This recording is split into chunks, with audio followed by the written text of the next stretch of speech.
Mas Akid, bisa kita mulai, Mas? Baik, Bapak Ibu sekalian, selamat siang. Assalamualaikum warahmatullahi wabarakatuh.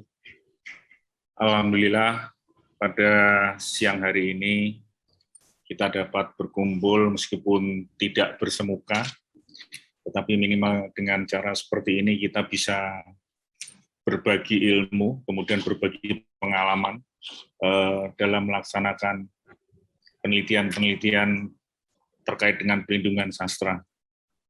Nah, untuk sesi yang pertama ini akan hadir bersama kita. Yang pertama adalah Bu Yudit Herawati, kemudian ada Bu Krisnawati dan Ibu Eksa. Bapak Ibu sekalian, nanti masing-masing pemakalah atau pembentang ini akan memiliki waktu 15 menit untuk mempresentasikan makalahnya. Kemudian kita lanjutkan dengan sesi diskusi. Baik, untuk selanjutnya Mbak Yudit, Bu Yudit sudah ada? Alhamdulillah. Ini alhamdulillah nih saya memoderatori 3 bidadari dari Badan Bahasa yang ditempatkan di balai masing-masing. Baik, Mbak Yudit, bisa langsung Mbak Yudit untuk mempresentasikan makalahnya yang berjudul Makna dan Nilai Moral dalam Sastra Daerah Tarsul Perkawinan di Kutai Kertanegara. Mbak Yudit punya waktu 15 menit. Silakan Mbak Yudit. Assalamualaikum warahmatullahi wabarakatuh. Terima kasih Mas Eri yang sedang memonitori saya. Mohon maaf, saya ini sedang menggunakan telepon genggam Mas, karena dari tadi saya nggak bisa membuka lewat laptop saya. Ya, tidak apa-apa ya Mas. Yang penting aman gitu. Iya, ya baik. Makalah saya ini berjudul Makna dan Nilai Moral dalam Sastra Daerah Tarsulan Perkawinan di Kutai Kartanegara. Latar belakang yang saya ambil di sini adalah objek tulisan ini merupakan hasil penelitian yang berkaitan dengan salah satu bentuk sastra dan budaya daerah di Kutai Kartanegara. Sebagaimana diketahui kebanyakan masyarakat umum bahwa Kalimantan Timur memiliki kekayaan budaya yang sangat beragam. Kekayaan budaya itu berpengaruh terhadap sastra daerah di Kalimantan Timur. Nah, adapun sastra-sastra daerah yang sedang populer dan berkembang di Kalimantan Timur itu adalah Madihin. Madihin ini ada sastra tutur. Nah, Tarsul yang akan saya bahas kali ini berbentuk pantun dan syair. Tingkilan ini musik dan syair dalam bentuk lagu. Ini Mamanda termasuk dalam seni drama. Dan terakhir ini adalah peribahasa. Nah, Tarsul adalah sastra daerah yang menggambarkan proses dan untaian perasaan berkaitan dengan inti, makna, atau fitur sentral dalam pelaksanaan suatu upacara. Nah, di sini akan saya berikan sedikit pengertian bahwa Tarsul itu merupakan bahasa simbol, ya, simbol berbentuk pantun dan syair tradisional dari suku Kutai yang berkaitan dengan upacara keagamaan, perkawinan, hitanan, dan khatam Al-Quran. Jadi di suku Kutai ini masih populer terkait dengan tradisi bertarsul ini. Tarsul juga disebut sebagai sastra tutur karena cara pelantunannya lebih menonjolkan irama dengan cengkok-cengkok tertentu. Nah, masih berpola rima seperti A, A, A, A, A, B, dan ini lebih cenderung pada puisi lama, ada sampiran dan isi. Ya. Untuk tujuan, penelitian ini bertujuan mendeskripsikan makna dan nilai-nilai moral dalam sastra daerah Tarsulan di Kutai Kartanegara. Secara teoritis, penelitian ini bertujuan untuk menggali nilai kearifan lokal pada sastra daerah di lingkungan masyarakat Kutai Kartanegara melalui inventarisasi dan dokumentasi. Nah, secara praktisnya penelitian ini diharapkan melalui inventarisasi dan dokumentasi diharapkan dapat menghasilkan publikasi berupa buku terbitan sebagai bahan ajar muatan lokal di sekolah dasar maupun di sekolah menengah. Adapun masalah yang saya tonjolkan di dalam penelitian ini adalah secara struktural ini bagaimana bentuk tersebut, tarsul perkawinan, apakah makna dan dalam tarsul dan bagaimana pula moral yang terkandung di dalam tarsulan perkawinan.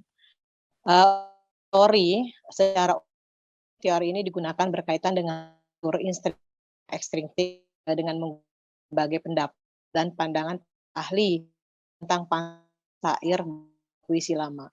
Dari beberapa pandangan tersebut disimpulkan bahwa pantun lebih sering menggunakan bahasa kiasan atau simbol yang bernuansa keislaman.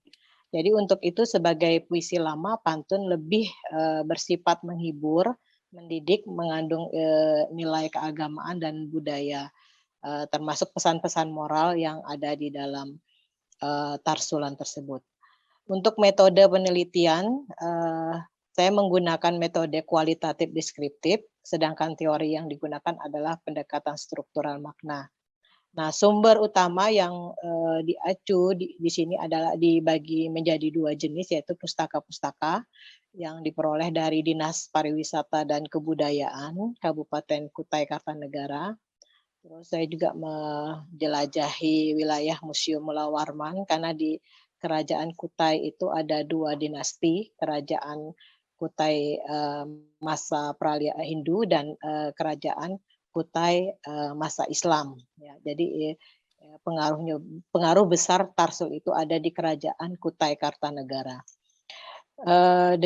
Termasuk saya juga menggunakan teknik wawancara pada Yayasan Komunitas Jembayan di Desa Loduri, Kutai Kartanegara. Nah, hasil pembahasan dan hasil tarsulan di sini saya memberikan penjelasan bahwa tarsulan merupakan acara khas berbalas pantun yang disampaikan oleh 2 orang penarsul, yakni laki-laki dan perempuan. Jadi beda antara tarsul dan tarsulan. Kalau tarsul itu adalah bentuk kesenian sastra daerahnya, sedangkan tarsulan ada kegiatan berbalas pantun antara laki-laki dan perempuan. Ini khusus untuk acara pernikahan atau perkawinan. Penarsul laki-laki bertugas mewakili pihak mempelai laki-laki, sebaliknya penarsul perempuan ini bertugas mewakili pihak mempelai perempuan. Jadi kedua penarsul itu akan menyampaikan syair secara bersahutan sebagai bentuk nasihat pada mempelai yang akan memasuki kehidupan baru menjadi suami dan istri. Nah, tarsul juga merupakan salah satu seni budaya Kutai yang sampai sekarang masih populer ya di dalam masyarakat Kutai.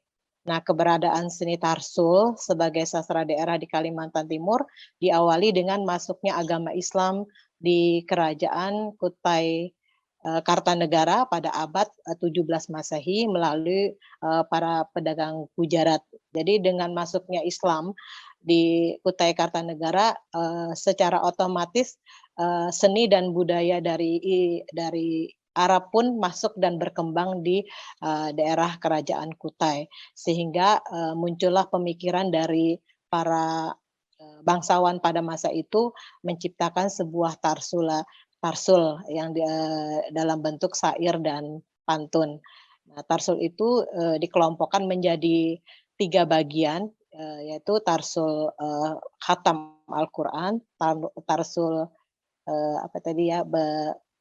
perkawinan, dan tarsul hitanan. Selain bertutur, tarsul juga diiringi oleh beberapa musik khas dari Kutai itu sendiri ya. Nah, ada musik yang namanya gambus ya, ketipung. Ini bahasa-bahasa yang dimunculkan dari bahasa Kutai. Kalau gambus ini semacam gitar ya, ketipung ini adalah gendang kecil Jadi ini gendang, ada rabana juga yang ada kerincingnya, dan biola.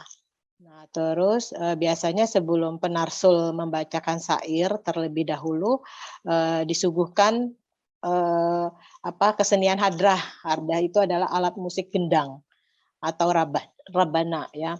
Musik itu ditampilkan sambil menabuh terban. Ya, terban tadi semacam gitar ya. Nah, serta diiringi nyanyian dalam bahasa Arab. Kesenian itu sebagai iringan arak-arakan pengantin yang akan disandingkan dalam acara yang akan datang ke rumah mempelai wanita. Nah, iringan laki-laki dan perempuan itu disebut berudat kalau bahasa Tarsul di situ. Selanjutnya, nah ini contoh ya, contoh yang Tarsul perkawinan. Yang saya bahas di sini ada 10 bait ya. Ini bait pertama sebagai contoh tarsulan perkawinan ini. Ini ada gambar iring-iringan pihak laki-laki. Di sini pada bait pertama mempelai pria menyampaikan dalam bahasa Arab ya, mengucap salam, yaitu musik saya coba dulu menyairkannya seperti ini. Assalamualaikum, salam sejahtera kepada hadirin hadirat semua. Awalul kalam mula dikata, semoga disambut dengan mesranya. Nah, setelah itu disambut lagi oleh mempelai wanita. Waalaikumsalam, jawabnya pasti. Sambutan radat sudah teruji, ikrar di lidah, tasdik di hati, memohon rahmat Rabibul Aziz. Ya, itu tadi, demikian secara simpulan saya akan menyampaikan bahwa secara keseluruhan tarsul perkawinan dari bait pertama sampai bait terakhir ini berbentuk syair dan pantun. Hal ini dibuktikan dari rima yang tiap-tiap bait ini terdiri atas A dan AB ya. Masing-masing semua berjenis isi, namun ada pula yang sampiran. Nah, isi tarsulan yang dituturkan itu mencerminkan pola kehidupan suku Kutai baik di lingkungan kerajaan maupun masyarakat umum yang masih berpegang erat dengan tradisi masa lampau. Terakhir di sini saya akan menyampaikan bahwa sudah seharusnya lah sastra daerah Tarsulan di Kabupaten Kutai Kartanegara Kalimantan Timur dilakukan pembinaan bagi pendidikan budi pekerti dan pembentukan identitas jati diri baik di lingkungan sekolah maupun masyarakat khususnya pecinta sastra. Dengan demikian Tarsul tidak akan mengalami kemunduran atau kepunahan. Itu saja yang dapat saya sampaikan dari paparan makalah saya. Saya akan menyampaikan sebuah pantun. Kalau ke Jakarta jangan lupa ke Mangga Dua. Kalau ke Kutai Kartanegara lihatlah Pulau Kumala. Kita orang bahasa dan sastra, mari berkarya demi martabat bangsa. Assalamualaikum warahmatullahi wabarakatuh. Waalaikumsalam warahmatullahi wabarakatuh. Buah kajian yang menarik ya Mbak Yudit ya. Jadi ada makna, dan ada bentuk, dan kemudian ada nilai-nilai moral yang terkandung di dalam tarsul. Cuma tadi suaranya nggak merdu ya Mas, karena bukan penutur aslinya. Ya, ini kalau di Betawi itu ada palang pintu. Apakah mirip seperti itu Mbak Yudit? Iya, selebihnya seperti itu. Ya. Baik, terima kasih Mbak Yudit telah memaparkan makalahnya. Berikutnya ini sudah hadir kelihatannya Mbak Heksa ya. Halo Mbak Heksa. Halo Mas Eri. Alhamdulillah. Kedengaran suara saya? Oh, sangat merdu Mbak Heksa. Alhamdulillah. Soalnya dari tadi di sini jaringan agak bermasalah. Oh gitu ya. Iya. Mbak Heksa, silakan. Mbak Heksa punya waktu 15 menit untuk mempresentasikan makalahnya yang berjudul Menelisik Kehadiran Anggo dalam Prosesi Prapua. Ya, bisa saya membagikan tayangan, Mas Ahid, Mas Eri? Monggo. Di mana itu ya? Saya lupa. Di bagian share screen. Apakah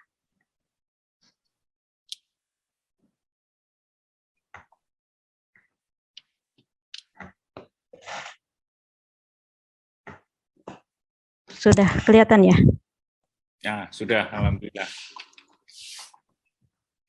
Sudah kelihatan, baik Sang. Ya. Baik. Bismillahirrahmanirrahim. Assalamualaikum warahmatullahi wabarakatuh. Terima kasih Bapak Ibu yang masih setia berada di ruang Zoom ini, dan juga terima kasih Mas Eri dan juga semua teman-teman di KKLP Pelindungan Sastra. Kali ini saya akan memaparkan makalah saya yang judulnya itu menelisik kehadiran Anggo dalam Perapua. Jadi penelitian ini sesungguhnya dilakukan oleh 3 orang, yaitu kami di Kantor Bahasa Provinsi Sulawesi Tenggara, Heksabiopsi Pujatuti, Ibu Rahmawi, Ibu Zafa Husbah. Kita mulai dari Konawe, Kabupaten sebagai lokal peneliti. Biasa dijuluk Nuan Dolaki atau tanah orang Tolaki, Tanki. Budaya Kabupaten juga 6 kabupaten merupakan suku Tolaki. Dan sejarahnya, dahulu Kabupaten Konawe ini adalah pusat kerajaan Konawe yang merupakan pusat kebudayaan Tolaki. Apabila Bapak dan Ibu semua masih asing dengan nama suku Tolaki, bisa saya memberikan contoh yang masih hangat ya. Mungkin Bapak Ibu kenal dengan Apriani Rahayu. Nah, Apriani Rahayu ini berasal dari Kabupaten Konawe dan dia juga merupakan suku Tolaki. Itu sedikit informasi mengenai suku Tolaki ya Bapak Ibu. Seiring dinamika perkembangan zaman, secara umum budaya dan tradisi lokal mengalami pergeseran yang mengarah kepada kemunduran. Tentu ini sudah kita maklumi lah di mana-mana kejadiannya seperti ini. Dan hal ini pun yang terjadi pada budaya dan tradisi Tolaki di Kabupaten Konawe. Selanjutnya, di antara yang masih bertahan adalah Perapua. Ini saya tadi agak terkesan juga dengan paparannya Mbak Yudit, karena ternyata Mbak Yudit kita melakukan penelitian pada hal yang mirip ya tentang sastra lisan yang ada di dalam prosesi perkawinan. Jadi Perapua atau prosesi perkawinan adat Tolaki bisa dibilang sebagai perhelatan adat yang masih bertahan dan tetap diupayakan bertahan oleh segenap pemangku adat suku Tolaki. Lembaga Adat Tolaki atau LAT sebagai lembaga resmi yang mengurusi keberlangsungan hidup budaya Tolaki, menggelar pertemuan-pertemuan untuk membahas pembakuan tata cara Perapua, serta mengupayakan kehadiran Tolea dan Pabitara atau pelaksana adat di setiap desa. Jadi sebagai pengantar bahwa Tolea adalah juru bicara yang biasa mewakili pihak laki-laki dalam sebuah prosesi Perapua. Sementara Pabitara adalah juru bicara perempuan dalam sebuah prosesi Perapua. Dan Tolea dan Pabitara ini harus selalu ada di setiap desa. Itu yang diupayakan oleh Lembaga Adat Tolaki dengan tujuan supaya ketika ada masyarakat yang mau melangsungkan perkawinan tidak susah untuk mencari pelaksananya. Baik. Nah, kaitannya dengan sastra lisan, di sini ada Anggo. Anggo adalah salah satu sastra lisan yang biasa hadir dalam prosesi Perapua. Selain Anggo, tentu saja ada sastra lisan yang lain, tetapi kali ini kita akan berfokus kepada eksistensi Anggo di dalam prosesi Perapua.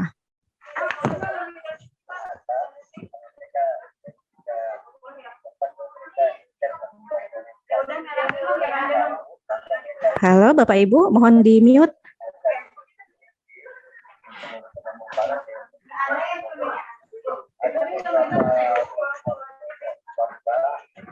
Lalu bagaimana Anggo hadir dalam sebuah prosesi Perapua? Nah, Anggo adalah sastra lisan Tolaki berbentuk syair yang dinyanyikan. Biasanya seperti dalam prosesi Perapua, Anggo dinyanyikan secara berbalasan oleh 2 orang pelantun, yaitu Tolea dan Pabitara. Untuk memudahkan, biasanya orang Tolaki mengatakan bahwa Anggo itu adalah pantun Tolaki. Walaupun sampai saat ini belum dilakukan pembakuan atau penelitian lebih lanjut mengenai isi anggo ini, apakah dia berima seperti pantun yang AA, AB atau ABAB dan seperti sebagainya itu.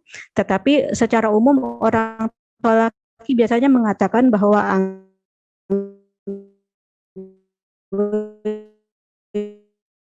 itu pantun tolaki dan penghormatan dan juga kesan-kesan dari kedua belah pihak akan penyambutan serta pelaksanaan prosesi perapua yang telah selesai, karena biasanya anggo ini dilantunkan ketika penyelesaian adat atau penyerahan adat perkawinan itu telah dilaksanakan. Selain itu, tersurat juga dalam isi anggo adanya harapan agar kebaikan senantiasa terlimpah pada kedua keluarga. Karena anggo dilantunkan setelah dilakukan penyelesaian adat dalam perapua, yaitu tahap mawindahako, maka isi anggo juga dimaksudkan sebagai ucapan berpamitan dari keluarga mempelai laki-laki kepada keluarga mempelai perempuan.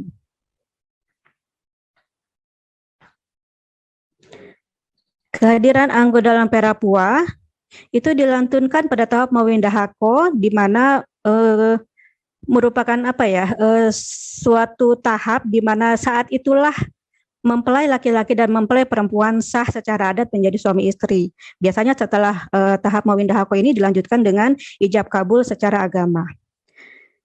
Anggo dilantunkan oleh juru bicara pihak laki-laki atau tolea dan juru bicara pihak perempuan atau pabitara secara berbalas-balasan.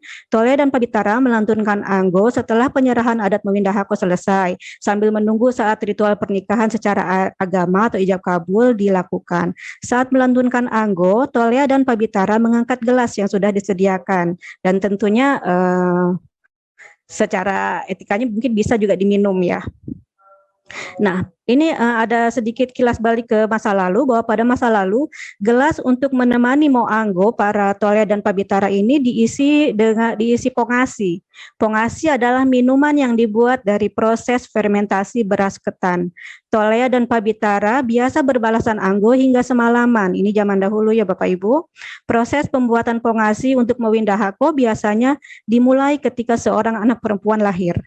Jadi menurut informasi yang kami peroleh bahwa keluarga tolaki pada masa lalu ketika ada anak perempuan lahir, kedua orang tuanya atau ya pihak keluarga dari si anak perempuan itu akan segera memeram beras ketan. Pemeraman itu dilakukan sampai anak tersebut nanti akan menikah. Jadi dipanen ketika anak tersebut akan menikah. Jadi memang sudah dipersiapkan pongasi untuk dihidangkan ketika mau anggo atau melakukan anggo pada saat prosesi perapua anak perempuan tersebut. Pada masa sekarang, ini perubahan terjadi dengan masuknya agama Islam yang secara hukum, secara syariah memang mengharamkan minuman yang beralkohol atau minuman yang memabukkan. Maka pada masa sekarang, gelas tolea dan pabitara biasanya hanya berisi air putih biasa. Hal ini juga mungkin yang disinyalir sebagai anggo yang dilakukan dalam perapua tidak lagi seperti dulu yang bisa dilakukan bertahan lama sampai semalaman. Nah, ini adalah gambar ketika tolea dan pabitara sedang melakukan anggo atau sedang melantunkan anggo. Di sini kita lihat bahwa bapak yang berbaju hijau ini adalah dari pihak perempuan atau bertindak sebagai pabitara, dan bapak yang berjas hitam ini berpeci keemasan itu adalah tolea, yaitu juru bicara dari pihak keluarga laki-laki. Kehadiran anggo dalam prosesi perapua. Pada awalnya, syair anggo dimungkinkan. Maaf, ini ada kekeliruan. Pada awalnya syair anggo pada zaman dahulu memungkinkan tolea dan pabitara sebagai pandai anggo untuk berkreasi menyusun kalimat-kalimat balasan secara spontan. Ketika anggo dimainkan, masyarakat yang hadir menyimak dengan seksama dan bereaksi secara dinamis sesuai dengan isi anggo. Jadi mari kita bayangkan bahwa disinilah terjadi interaksi yang dinamis antara pandai anggo atau orang yang melantunkan anggo dengan dengan hadirin yang menyaksikan dan juga mendengarkan pelantunan anggota tersebut, di mana terdapat interaksi antara mereka. Interaksi terjadi manakala hadirin turut bersahutan dan bertepuk tangan menyemangati pandai anggo untuk bertahan membalas anggo dari lawannya. Tentu di sini kita bisa membayangkan bahwa para pandai anggo ini memiliki kecerdasan luar biasa ya untuk bisa secara spontan menyusun kalimat sebagai balasan anggo dari lawan anggonya. Nah, itu dulu. Kondisi saat ini adanya seperti ini. Anggo tidak selalu hadir dalam setiap perhelatan Perapua. Lalu tidak semua juga Tolea dan Pebitara cakap melantunkan anggo. Ini ditinjau dari kualitas suara, mungkin ada Tolea atau Pebitara yang kurang merdu suaranya, yang tidak kurang baik untuk didengar ketika dia menyanyi, bersyair anggo, dan juga kurangnya penguasaan syair anggo dari Tolea dan Pebitara yang ada. Kemudian yang ketiga, masyarakat tidak lagi antusias memberikan respon terhadap permainan anggo atau pelantunan anggo. Tentu saja ketika yang didengarkan tidak terlalu menarik menurut mereka, antusiasme juga tentunya akan menurun.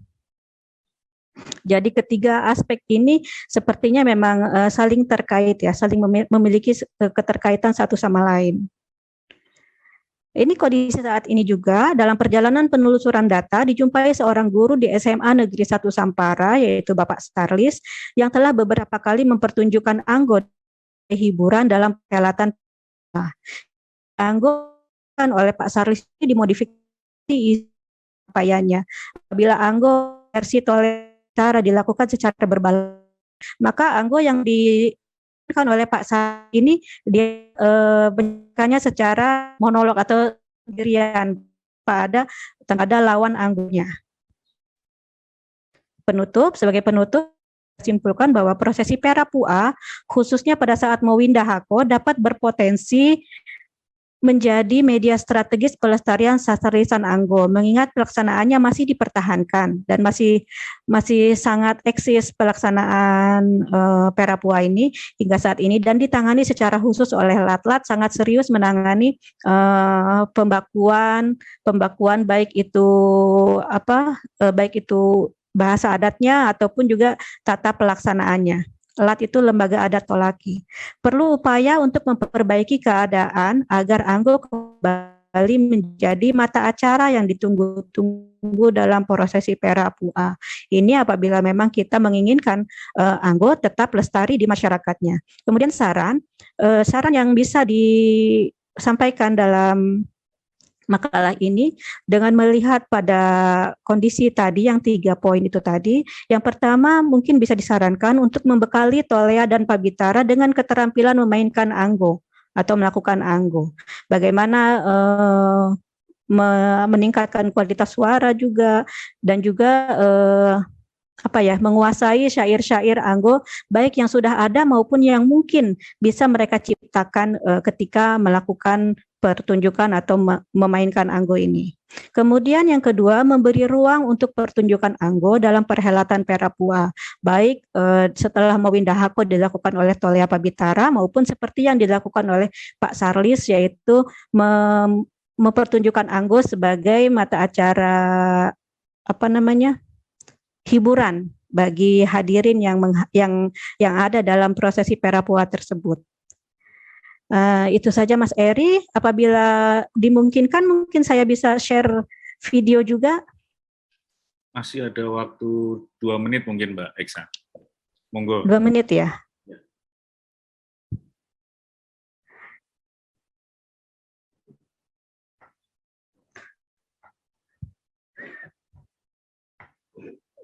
Di mana itu?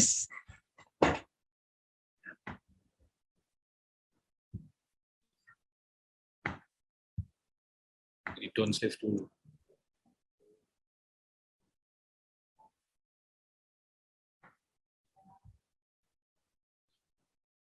Terus di share screen lagi yang mau ditampilkan Mbak Eksa. Belum tampil kah? Belum tampil. Oh ya.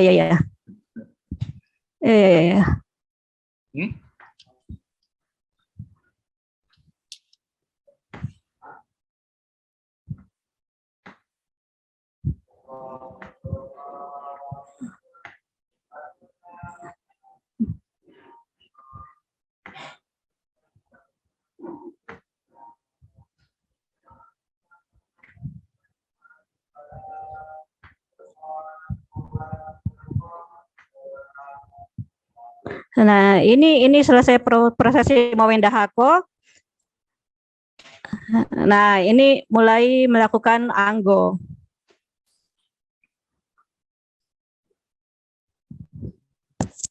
Yang suaranya enggak ada ya, baik saya. Tidak muncul suaranya.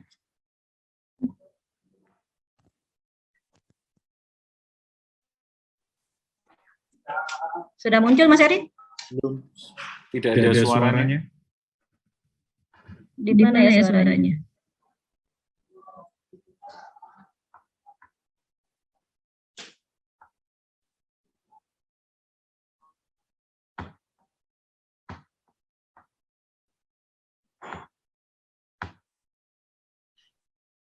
Baik, Mas Eri, ya kira-kira seperti itulah. Mungkin nanti bisa dibayangkan bahwa anggo itu ya seperti itu tadi.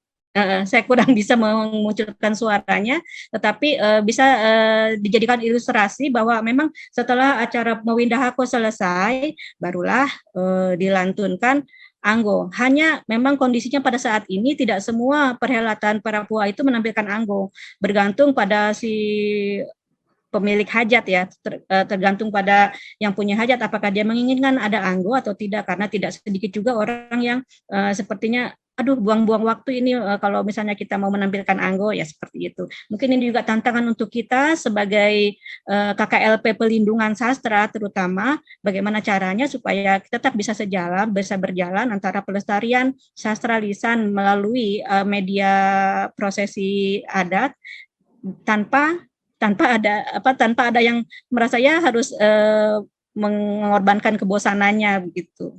Baik, sekian dari saya, Mas Eri. Terima kasih. Assalamualaikum warahmatullahi wabarakatuh. Waalaikumsalam warahmatullahi wabarakatuh. Ya, dua pemakalah sudah memaparkan atau mempresentasikan makalahnya sama-sama untuk acara perkawinan. Untung ini saya tidak mengangkat Margo Siwe, Mbak Eksa. Kalau saya mengangkat Margo Siwe juga, 3 pemakalah akan mengangkat sastra lisan atau sastra tutur yang terkait dengan perkawinan atau pernikahan. Mungkin selalu menarik ya. Apalagi kalau kita melakukan nanti seperti studi komparatif bisa tidak kita bandingkan tiga sastra tutur ini. Satu yang bahwa memang ini kondisinya sudah sangat tidak diminati ya Mbak Iksa. Betul, kalau bahasa bertahan ketika dia digunakan, kalau sastra juga bertahan kalau ada media yang disediakan untuk menampilkan sastra tutur tersebut. Tapi menarik itu Mas Eri, pandangannya kalau kita bisa cari motif ke sastra lisan terkait perkawinan itu ya. Ya, siap. Dari Mbak Heksa, dari Mas Eri, dari saya ini bisa kita cari motif ceritanya seperti apa. Betul, ya. Mungkin nanti dari menarik itu kalau kita kolaborasikan kalau antara 3 suku seperti itu ya. Siap. Iya. Baik, untuk pemakalah yang ketiga yaitu Ibu atau Mbak ya, saya panggil Mbak saja ya. Mbak Krisnawati akan memaparkan makalah berjudul Menelisik Kehadiran Anggo dalam Prosesi melalui teks sastra lisan Bedembong sebagai upaya memaknai warisan budaya. Mbak Krisnawati mempunyai waktu 15 menit untuk memaparkan makalahnya. Silakan Mbak Krisna. Terima kasih Mas Eri atas waktunya. Saya akan menyajikan makalah saya tentang menelusuri melalui teks sastra lisan Badenteng sebagai upaya memaknai warisan budaya. Saya langsung saja.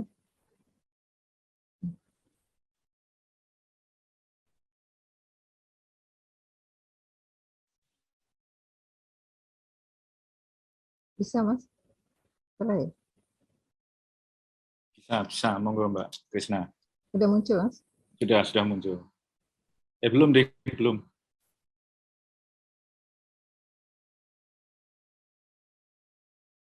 Belum muncul Mbak Krisna. Nah, sudah muncul. Monggo Mbak Krisna. Ya. Secara etimologis itu Badempeang itu berasal dari kata dempeang yang artinya mendamping mempelai laki-laki. Dalam bahasa Minangkabau, dalam bahasa imbuhan bahasa Minangkabau itu artinya melakukan pendampingan atau mendampingi mempelai laki-laki menuju rumah mempelai perempuan untuk melakukan ijab kabul. Biasanya yang ini dilakukan dulunya itu setelah sholat Isya malam hari. Jadi mempelai laki-laki akan diantar ke rumah perempuan itu setelah habis sholat Isya yang akan didampingi oleh beberapa pihak dari keluarga laki-laki untuk sampai ke rumah perempuan. Pertunjukan Badempeang ini didukung dengan pedendang, tempat dan waktu, alat pendukungnya, dan suasana pendendang serta khalayak yang mengantar dan melihat acara Badempeang ini yang iring-iringan mempelai laki-laki mengikuti sampai ke rumah pihak perempuan. Badempeang ini diadakan di masyarakat yang ada di masyarakat Tigo Koto di Tiga Jorong yang ada di daerah Kecamatan Rambatan Tanah Datar. Di kecamatan ini hanya 3 negarawan dan Padang Luar serta Gondang.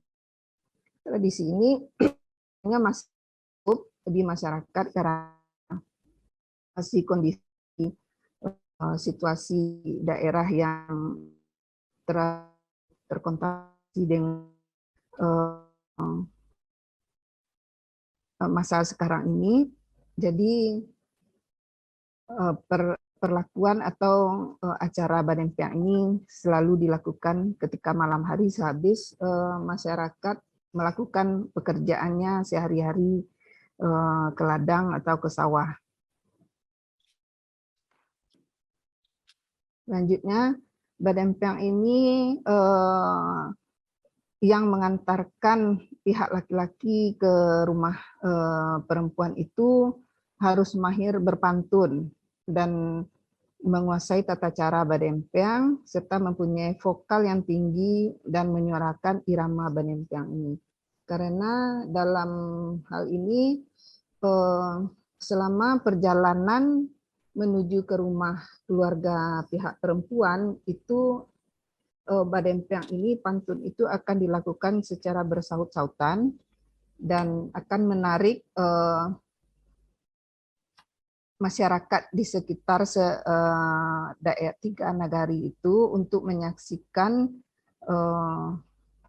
pengantaran mempelai laki-laki dan perempuan ke rumah perempuan.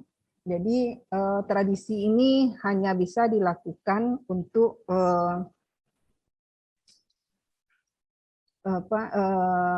belum pernah menikah, terutama yang perempuan. Jadi kalau misalnya kalau janda ini tidak bisa dilakukan karena pihak sifatnya pihak keluarga Nadaro hanya menanti kedatangan keluarga Marapulai itu secara umum. Jadi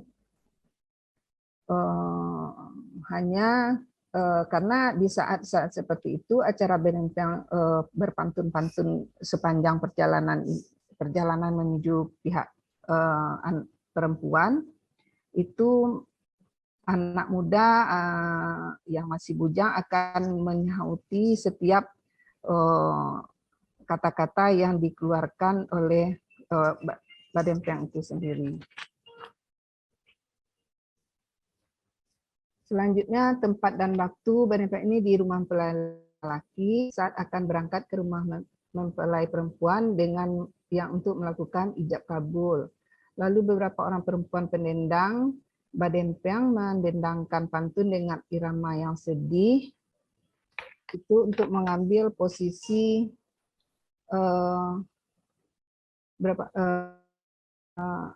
di tempat yang mudah didengar oleh para pengantar mempelai. Pantun yang disampaikan itu berisi tentang kesedihan hati ibu yang hendak melepas anak laki-lakinya ke rumah berumah tangga. Selanjutnya pada awalnya ini di malam hari sudah dijelaskan tadi, oleh itu dilakukan karena jarak antara rumah kedua mempelai panjang, waktu pelaksanaan yang biasanya selesai tengah malam. Alat bantu dituturkan pelantang suara, alat musiknya badempeng itu puput dan talempong.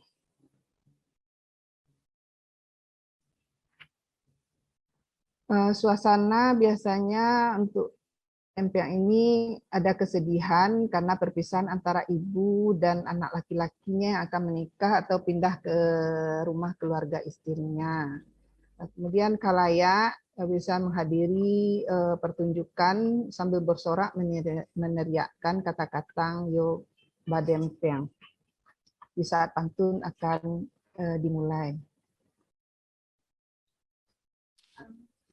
Teks badempeng itu berupa pantun yang disebut buah dempeng yang merupakan ungkapan kesedihan atas perpisahan yang akan terjadi antara mempelai laki-laki dan keluarga asalnya, terutama ibunya.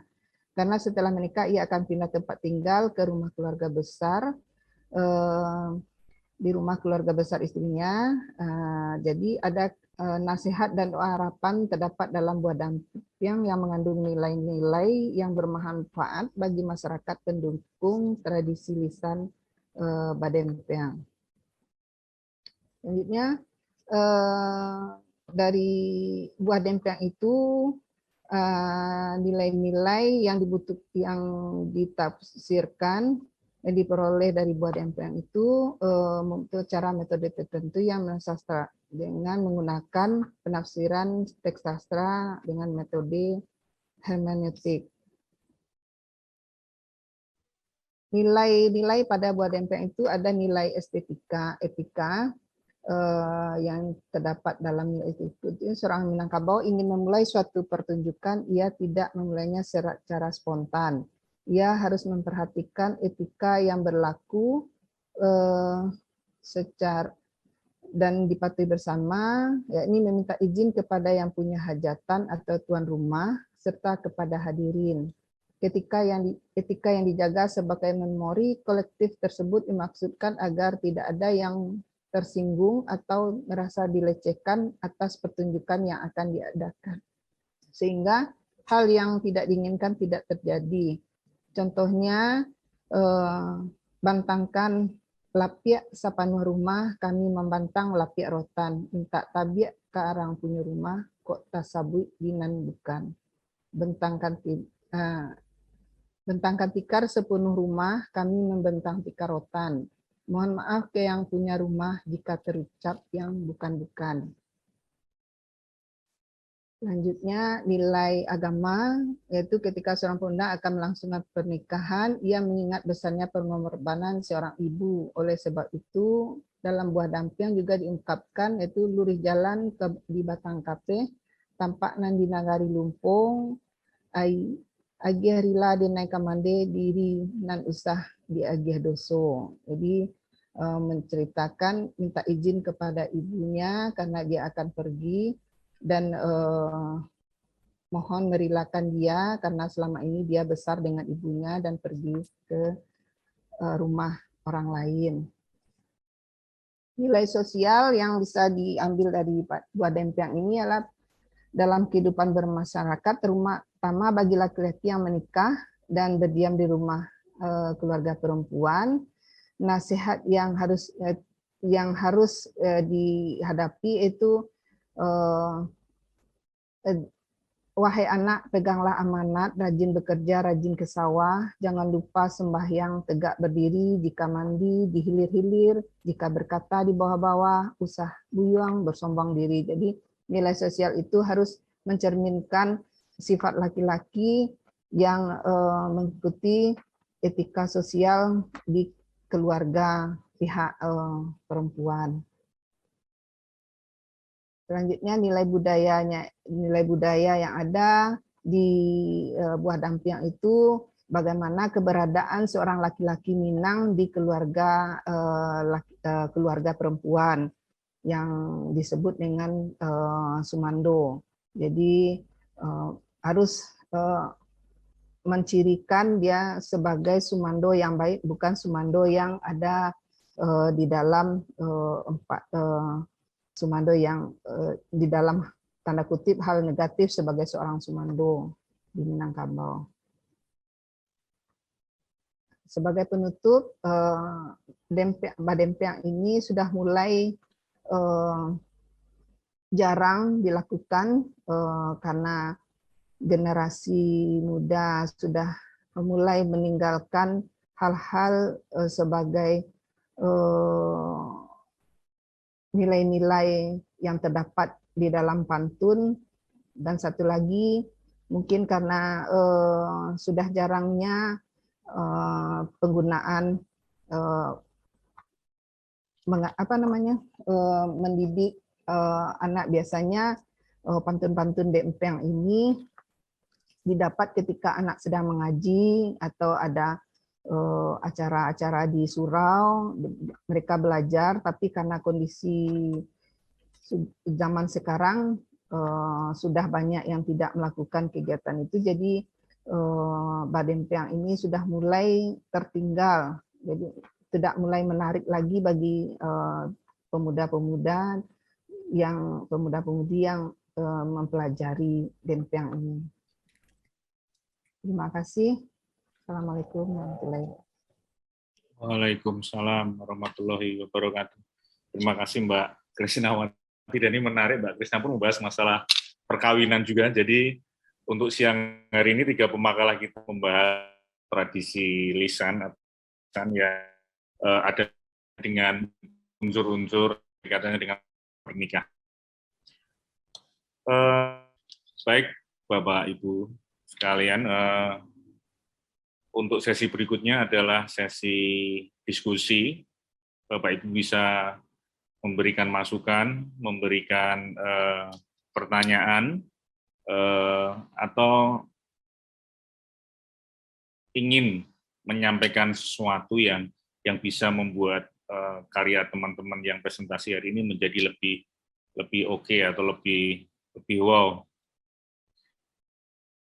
Nah, untuk itu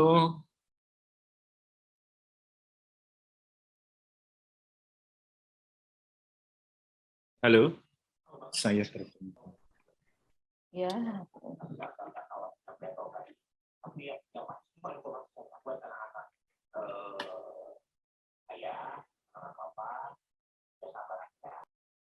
Halo.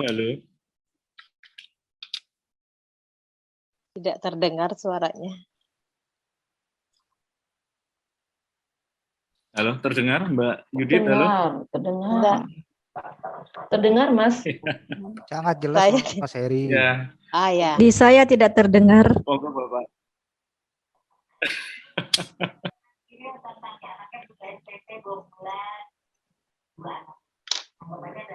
Loh, Mas Heri menghilang.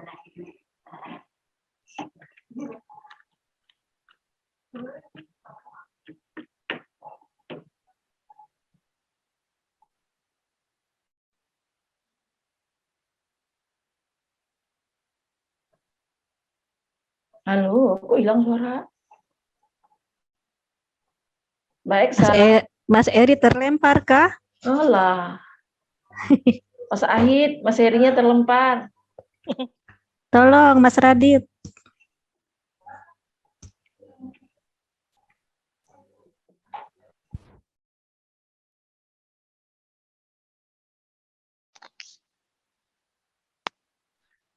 Mas Radit ambil alih dulu saja, Mas Radit.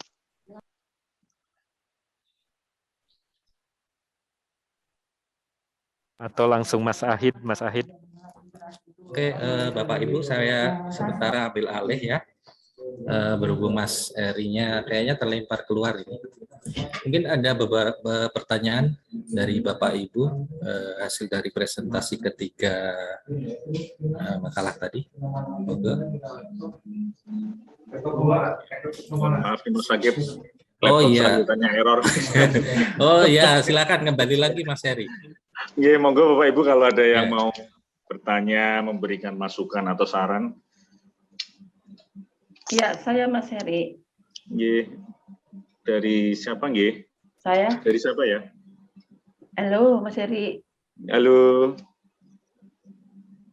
Mas Heri, kedengaran halo. tidak? Saya Bu Mimi. Oh, monggo. Ya, silakan Mbak Mimi. Uni Mimi, silakan. Ya, maaf ini saya tidak berdekatan dengan ruang ruang utama. Baik, dari 3 pemakalah tadi sangat menarik ya untuk sastra lisan dalam prosesi pernikahan. Tapi saya ke ininya saja dengan tampilnya Mbak Yudit dengan suaranya yang merdu, dia sudah menyampaikan tarsulnya, tapi belum bercengkok ya Mbak. Belum. Aku kecengkoknya saja yang ingin. Ini hati lagi dingin, jadi maunya agak mengharapkan cengkok-cengkok dangdut ini. Dan kemudian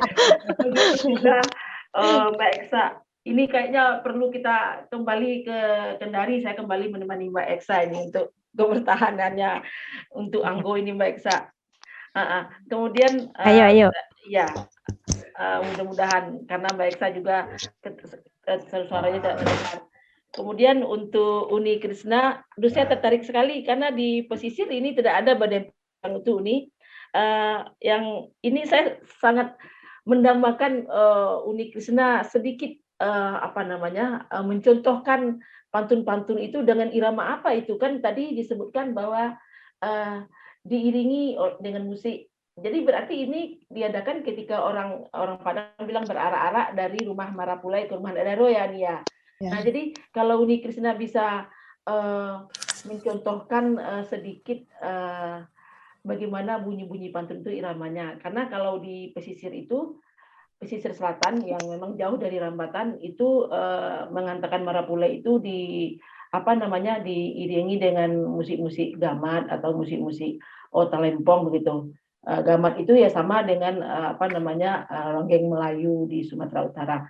Nah, mungkin sedikit biar saya juga tambahan tentang sastra lisan Sumatera Barat menjadi agak banyak. Jadi Uni Krishna mungkin itu apakah lagu-lagu seperti ronggeng Melayu atau gamat atau memang pantun-pantun karena tadi dikatakan diiringi dengan musik.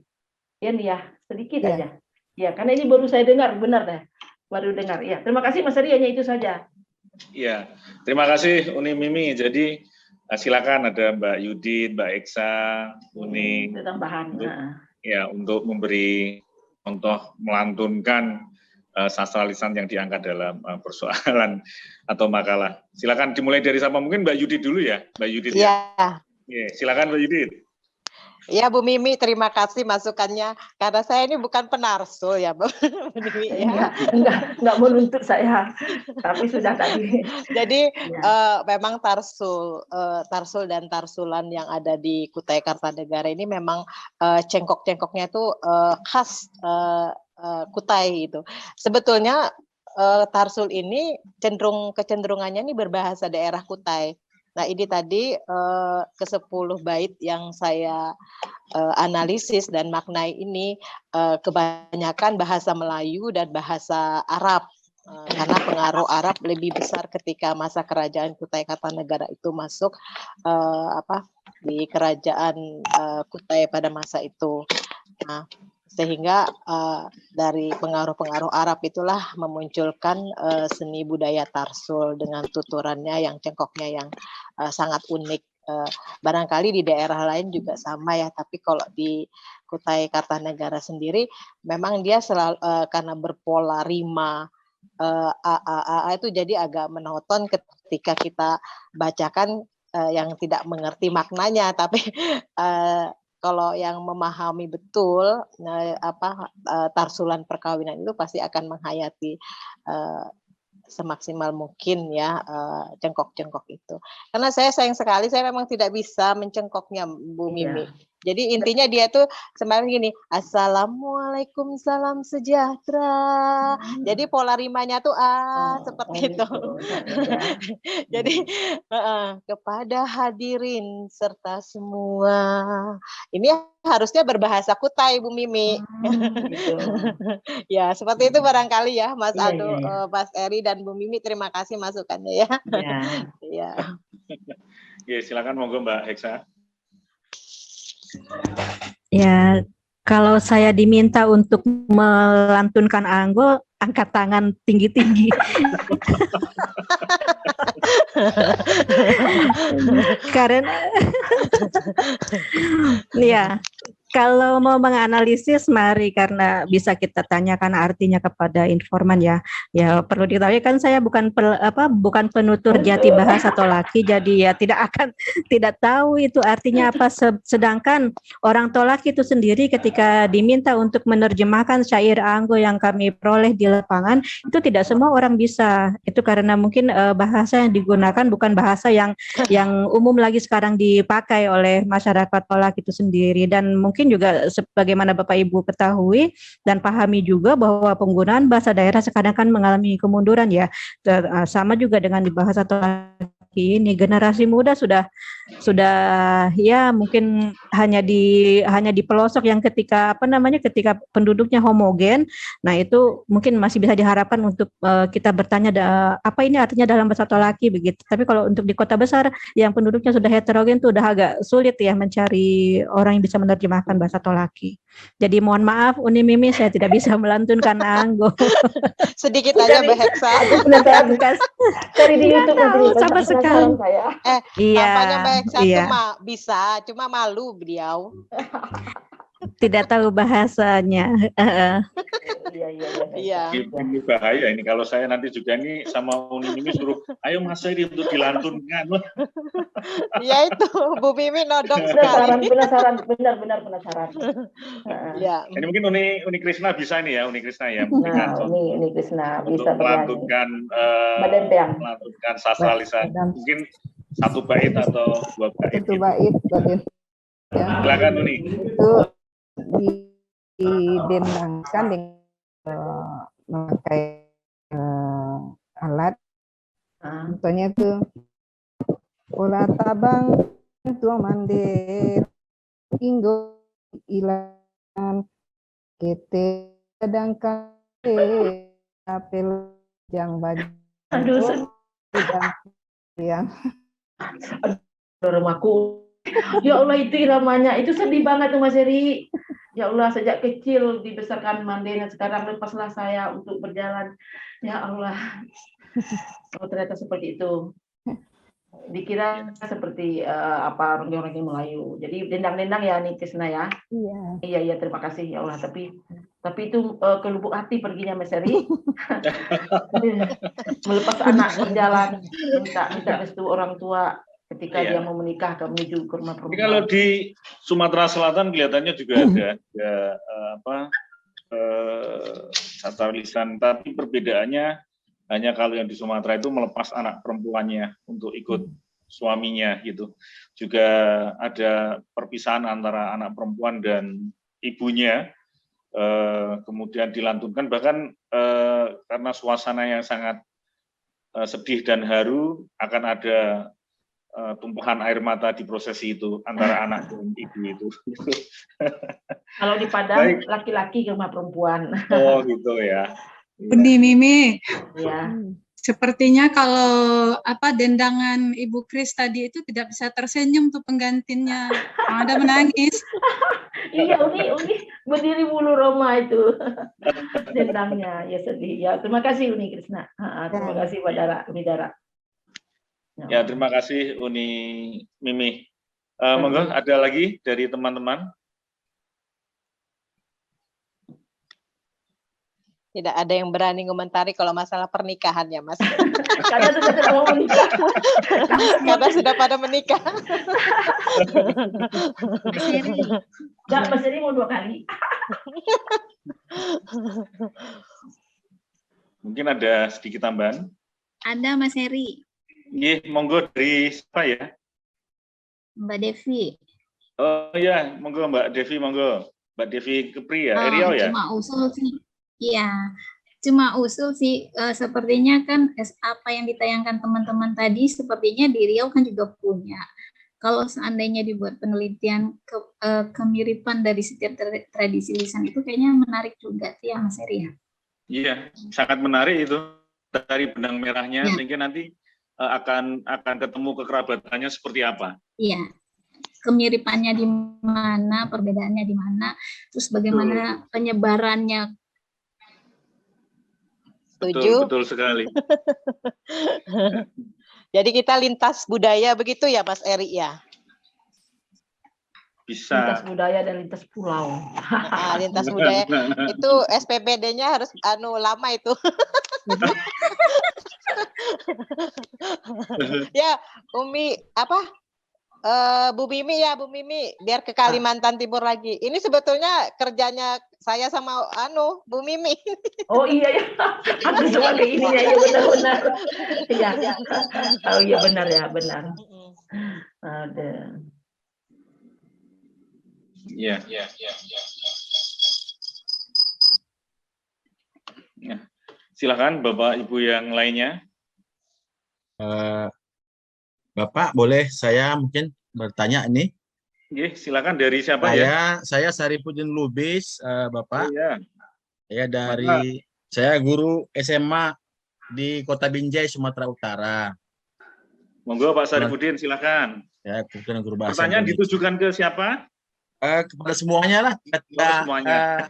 Tiga apa tadi ya? Cerikandi tadi gitu ya. Ya silakan ini, Pak Pak. Sarifudin.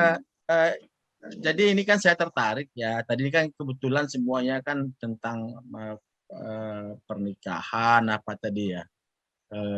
Dari semua daerah kita tadi. Jadi Sumatera Utara juga kan ada ya, banyak ya, Melayu misalnya juga ada, sangat mirip tadi dengan Banjar tadi, Kalimantan tadi juga ya. Timur Sumatera Pak, Barat. Kalimantan Timur. Iya betul. Nah jadi saya mungkin bukan apa ya, lebih kepada begini, kira-kira seperti apa sebenarnya program dari badan mungkin atau mungkin dari kantor bahasa, balai bahasa tentang ininya ya, supaya hasil-hasil ini bisa dibaca oleh para siswa kita di sekolah gitu ya. Karena terus terang saja memang dokumentasi untuk kegiatan ini sangat sedikit ya yang layak dibaca. Mohon maaf saya katakan layak dibaca karena selama ini kan lebih banyak kepada model-model apa ya, makalah kan namanya, laporan kegiatan. Tapi kalau bentuk buku yang menarik untuk dibaca oleh para siswa kita masih sedikit sekali gitu ya. Sampai kita tidak menemukan. Ya kalau kita ke kantor bahasa, ke badan bahasa mungkin ada referensi itu. Tapi ketika kita ke perpustakaan-pustakaan, terutama yang ada di lembaga-lembaga sekolah misalnya, ini sangat minim sekali gitu, Pak Heri Kurnianto. Jadi ini mungkin ada ya, mungkin informasi dari badan bahasa yang bisa saya peroleh tentang pelaporan ini gitu, Mas. Saya kira itu saja, Pak Heri. Terima kasih untuk kesempatan ini. Assalamualaikum warahmatullahi wabarakatuh. Waalaikumsalam. Terima kasih Pak Sarifudin. Mungkin Mbak Heksa, Mbak Yudit atau Mbak Krisna yang akan menanggapi terlebih dahulu. Ya, monggo. Saya dulu ya Mas Ari ya. Ini mungkin Oke, sebuah monggo, Mbak Yudit. terima kasih Pak. Ini mungkin sebuah kebijakan ya Mas Eri ya, dari pimpinan badan bahasa atau kantor bahasa yang ada di lingkungan balai kantor di Indonesia. Kami pada dasarnya memang program kerja kita ini memang arahnya ke sana untuk revitalisasi seni budaya seni budaya daerah yang ada di lembaga daerah kita masing-masing. Nah, adapun tujuan utama kajian kami ini juga arahnya nanti akan menghasilkan sebuah inventarisasi, dokumentasi yang diharapkan untuk publikasi berupa buku terbitan seperti itu, sehingga dapat dimanfaatkan untuk bahan ajar muatan lokal di sekolah, baik tingkat dasar, menengah, dan lanjutan seperti itu. Barangkali itu saja bisa yang saya berikan masukan Mas Eri. Terima kasih Bapak. Terima kasih Mbak Yudit. Mbak Eksa atau Mbak Unikris mau nambahkan? Ya, yang bersama dengan Mbak Yudit itu memang program dan kebijakan dari Badan Bahasa untuk menerbitkan penelitian-penelitian yang dilakukan oleh balai dan kantor, kalau bisa memfasilitasi, karena dari hasil-hasil penelitian ini harus kita sebarkan ke masyarakat, apalagi sekarang ini memang muatan lokal untuk bahasa daerah sangat minim didapatkan oleh masyarakat sekarang ini. Itu saja.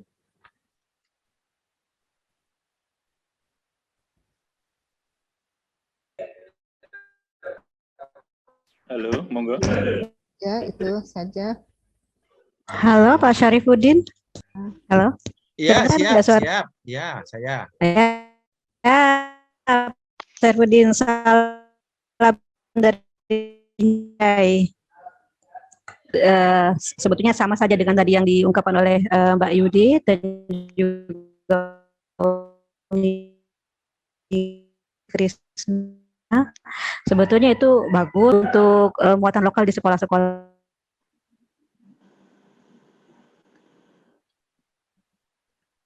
Udah kedengaran Mbak Hetsa? Putus ya. Ini sinyal. Mengenai halo? Halo. Sinyalnya Mbak. Oh, baiklah. Masih tidak terdengar ya suara saya? Samar-samar merdu. Iya, begitulah Mbak Yudit, kita ada di dalam gua. Iya. Jadi sebetulnya sama saja. Kemudian selain mungkin diterbitkan menjadi buku, kita bisa memanfaatkan sebetulnya sastra lisan yang ada di dalam prosesi perkawinan ini. Misalnya tadi yang tarsul itu kan isinya juga mengenai pesan-pesan untuk mempelai ya Mbak Yudit ya? Iya, betul. Bagaimana nanti mereka membentuk keluarga seperti itu, dan di Sulawesi Tenggara pun ada, di suku Tolaki itu dalam selain Anggo ada juga sastra lisan P.O. Liwi yang memang isinya khusus untuk memberikan nasihat-nasihat kepada kedua mempelai bagaimana apa yang harus mereka lakukan. Nah, ini akan dikaitkan dengan program-program atau kendala permasalahan yang dihadapi oleh kita akhir-akhir ini. Misalnya yang pernah saya lakukan penelitiannya itu adalah mengenai penanggulangan stunting. Jadi stunting itu fenomena stunting di mana masyarakat yang anak-anaknya terkena stunting itu kemungkinan diawali dengan pengetahuan orang tua muda ini minim pengetahuan pemenuhan gizi anaknya. Muatan seperti ini bisa diselipkan dalam perkawinan.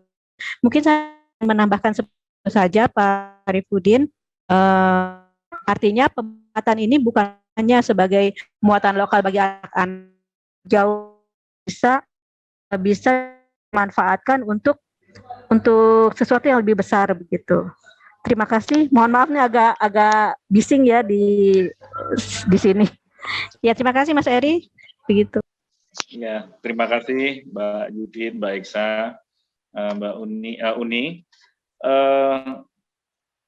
Pak Syarifuddin. Ya, ada saya. hal yang mau ditambahkan? Ya, jadi saya ada kalanya merasa ini kan ibu-ibu ini sudah, bukan hanya ibu ini ya, tadi juga dari Maluku tadi banyak gitu ya. Ini kan penelitian-penelitian yang luar biasa nih di tengah zaman yang semakin modern ini ya. Saya merinding saya ketika melihat ya tadi seperti di Maluku tadi anak-anak ya pidato bahasa daerah atau mungkin untuk merevitalisasi bahasa daerah itu gitu ya. Nah, sayangnya memang selalu seperti itu saya melihat, gitu ya. Apa ya? Ya mudah-mudahan apa ya? Saya nggak mau mengatakan ini tugas proyek selesai, nah gitu loh.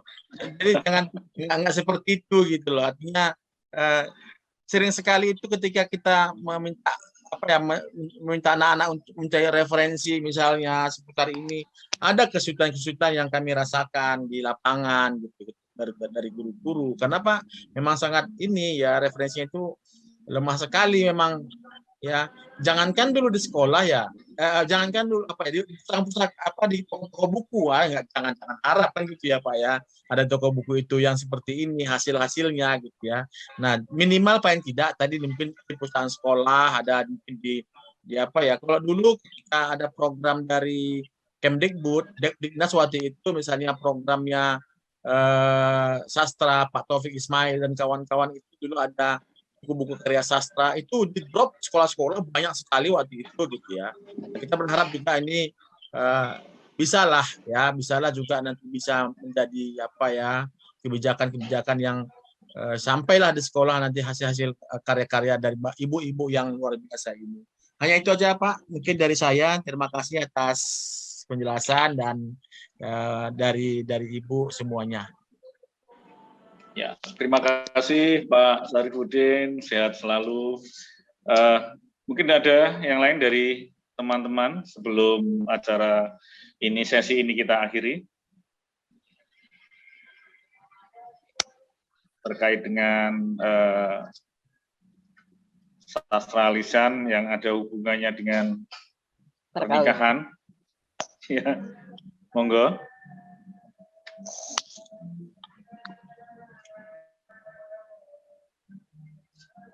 Baik, kelihatannya tidak ada Mbak Eksa, Uni, sama Mbak Yudit. Perlu saya tekankan di sini bahwa memang kondisi-kondisi sastra lisan yang ada di daerah, kondisinya juga sangat mengkhawatirkan terkait dengan bergesernya minat konsumsi hiburan generasi muda, dan ternyata sastra lisan warisan leluhur itu tidak bisa bersaing dengan budaya-budaya Korea, drama-drama Korea, atau bahkan budaya-budaya dari luar lainnya yang lebih mendominasi diminati oleh anak-anak kita. Satu pesan saya sebelum saya tutup pertemuan kita pada hari ini, ketika kita membicarakan masalah sastra lisan atau tradisi lisan, sering terkadang kita terjerumus dengan justru yang kita bahas adalah pertunjukannya, apalagi itu sastra lisan terkait dengan pertunjukannya. Itu sering kita terjebak di situ.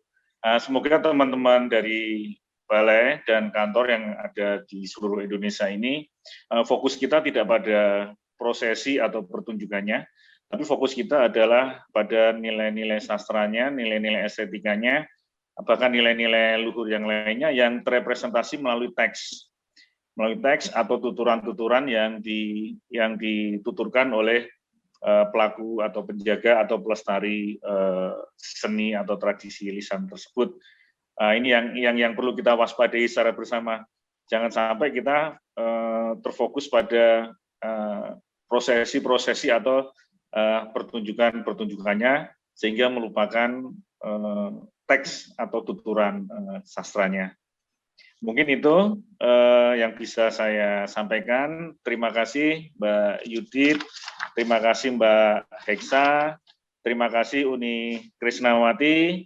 Semoga kita selalu sehat, selalu dikaruniai kebahagiaan, kesuksesan, hingga suatu saat mungkin nanti kita bisa berkolaborasi untuk melakukan penelitian secara bersama terkait dengan tradisi lisan yang ada hubungannya dengan pernikahan ini. Baik, siap. Mungkin itu yang bisa saya sampaikan. Saya sebagai moderator mengakhiri pertemuan kita pada hari ini. Mohon maaf jika ada kekhilafan, kekurangan dalam bertutur.